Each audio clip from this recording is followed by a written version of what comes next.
Oke, bismillahirrahmanirrahim. Assalamualaikum warahmatullahi wabarakatuh. Ketemu lagi bersama saya Dandi.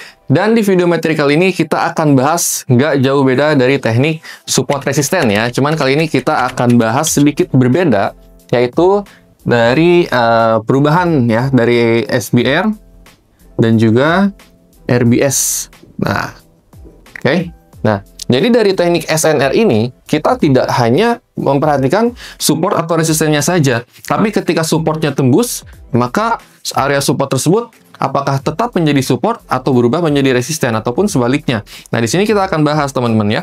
Jadi, kalau misalnya kita belajar dari basicnya dulu nih ya, kita belajar dari basicnya dulu. Kita ketahui bahwa area support itu merupakan ketahanan harga terendah, dan area resisten merupakan ketahanan harga tertinggi. Nah, kalau saya pribadi biasanya menandai area support itu menggunakan pattern V ya untuk area support. Nah, seperti ini. Dan kita gunakan pattern A untuk area resisten. Nah, kurang lebih gambarnya seperti ini. Nah, ini supportnya ya, teman-teman ya. Ini adalah titik support. Kemudian ini adalah titik resistennya. Ini untuk resisten. Nah, sejatinya, menggunakan teknik SNR ini, kita ambil buy on support dan sell on resisten. Oke? Buy on support, sell on resisten. Basicnya seperti itu. Nah, tapi apabila resistennya ketembus, apakah kita masih ambil sell di resisten atau ambil buy di support? Nah, kita akan bahas di sini, teman-teman. Jadi, kalau misalnya kasusnya udah seperti ini lah, anggaplah di sini terjadi area resisten ya. Anggap area resistennya itu ada di harga 3.400. Oke. Ini kita contoh aja, teman-teman ya. Anggap area resistennya ada 3.400. Nah, kemudian harga itu lanjut naik, teman-teman. Ya. Naik ke area resistennya. Nah, naik ke 3.400, kemudian breakout. Nah, ini adalah titik breakout-nya. Oke. Nah, ketika area resistennya sudah di breakout, maka resisten tersebut sudah berubah menjadi area support. Nah, inilah yang dinamakan sebagai RBS, teman-teman ya. Ini adalah titik RBS-nya. Nah, maka dari itu, ketika harga balik lagi ya ke area 3.400, misalnya harga di tes ke bawah nih. Nah, di area 3.400 itu menjadi titik entry kita. Nah, entry-nya di sini. Ya. Entry-nya di sini ketika harga retrace lagi ke 3.400. Nah, baru dari situ harga akan melanjutkan trennya. Nah, ini juga sama strategi breakout retrace entry, teman-teman ya. Jadi, ini merupakan area resistennya yang saya tandai pertama. Kemudian ini adalah area breakout-nya ya, naik. Kemudian ini adalah area retrace-nya. Nah, kita entry di area retrace tersebut di sini. Gitu, teman-teman. Ya. Nah, untuk RBS ini, resistance become support ini, itu biasanya terbentuk di trend up ya. Makanya kan kurang lebih struktur dari trend naik itu kurang lebih seperti ini, teman-teman ya. Nah, kurang lebih seperti ini. Dia terus membentuk higher low dan higher high. Higher low, higher high. Higher low, higher high. Ini kalau teman-teman mempelajari struktur market juga ya. Di sini ada higher low. Kemudian di sini ada higher high-nya. Atau HH lah ya. Ini HL, ini HH. Nah, higher low, higher high. Nah, higher low-nya itu merupakan area RBS juga, teman-teman. Ya. Jadi ini merupakan area RBS. Ya. Kemudian ini juga sama, ini merupakan area RBS. Dan begitu pun seterusnya. Nah, area RBS dan area higher low itu, ini menjadi titik entry buy kita. Ya, ketika terjadi trend up. Kenapa kita harus entry buy di higher low atau di RBS-nya? Ya, di resisten become support-nya. Karena, kalau misalnya kita anggap ini area resistennya, kemudian breakout di sini.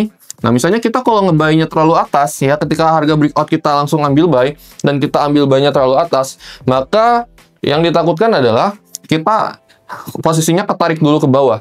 Ya, ketarik dulu, ke floating dulu ke bawah. Nah, makanya kita cari titik entry yang paling ideal, itu ada di area RBS-nya, teman-teman. Ya, sejajar resistance become support-nya. Dan itu setara dengan area higher low-nya.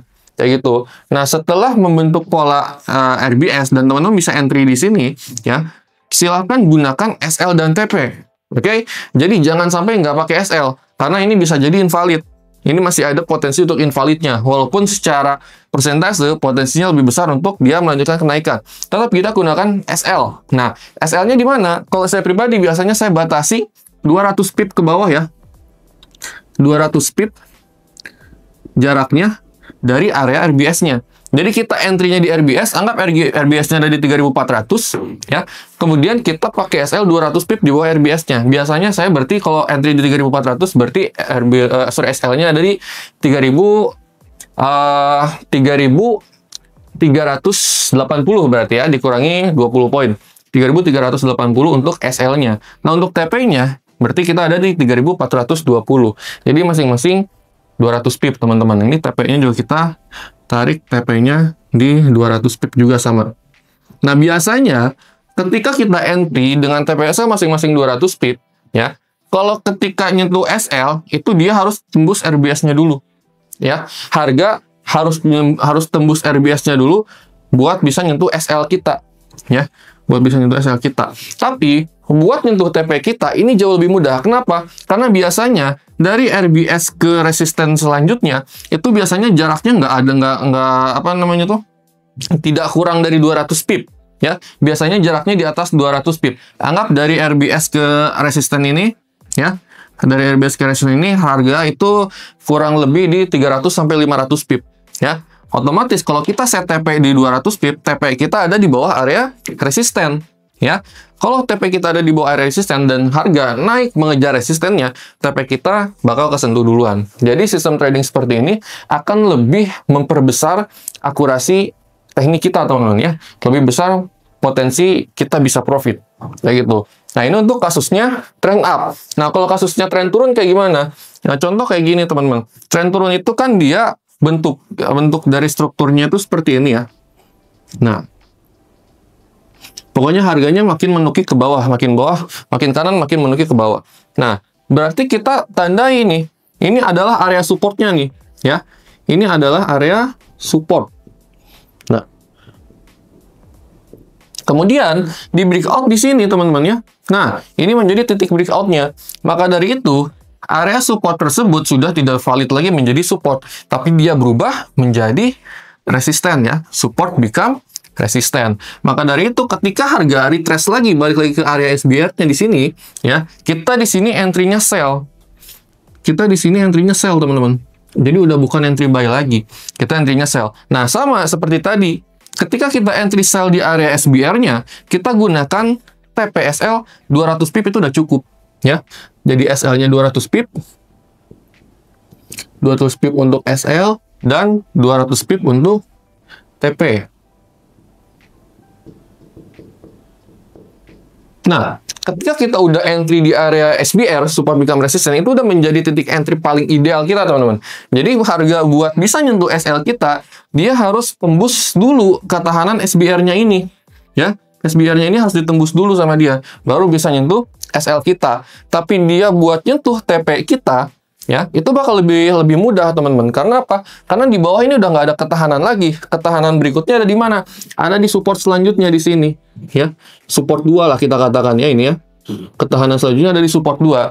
Nah, biasanya dari area SBR ke support 2 itu lebih dari 200 pip. Nah, otomatis kalau TP kita 200 pip, ya, TP kita ada di atas area support. Oke? TP kita ada di atas area support. Jadi kalau harga turun mengejar area support, otomatis TP kita udah kesentuh duluan gitu, teman-teman. Dan bahkan kalau ini trennya berlanjut, ya, support 2-nya pun bisa jadi ditembus lagi di sini, ya, dan dia berubah lagi menjadi SBR. Nah, di sini jadi SBR lagi.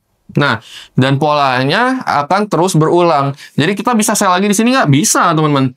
Nah, di sini kita bisa ambil sell lagi dengan TPSL masing-masing 200 pip juga. Jadi pola seperti ini akan terus berulang. Karena ini kan teknikal, teman-teman ya. Teknikal.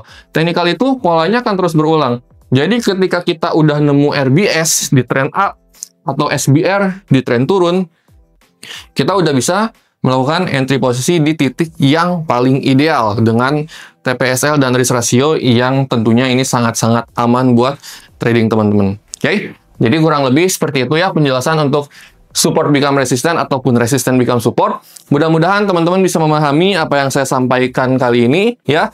Kalau teman-teman ada pertanyaan lanjutan, boleh hubungi kontak WhatsApp aja yang ada di deskripsi video materi kali ini. Oke, mungkin sekian untuk materi hari ini. Saya pamit undur diri dulu. Terima kasih banyak. Assalamualaikum warahmatullahi wabarakatuh.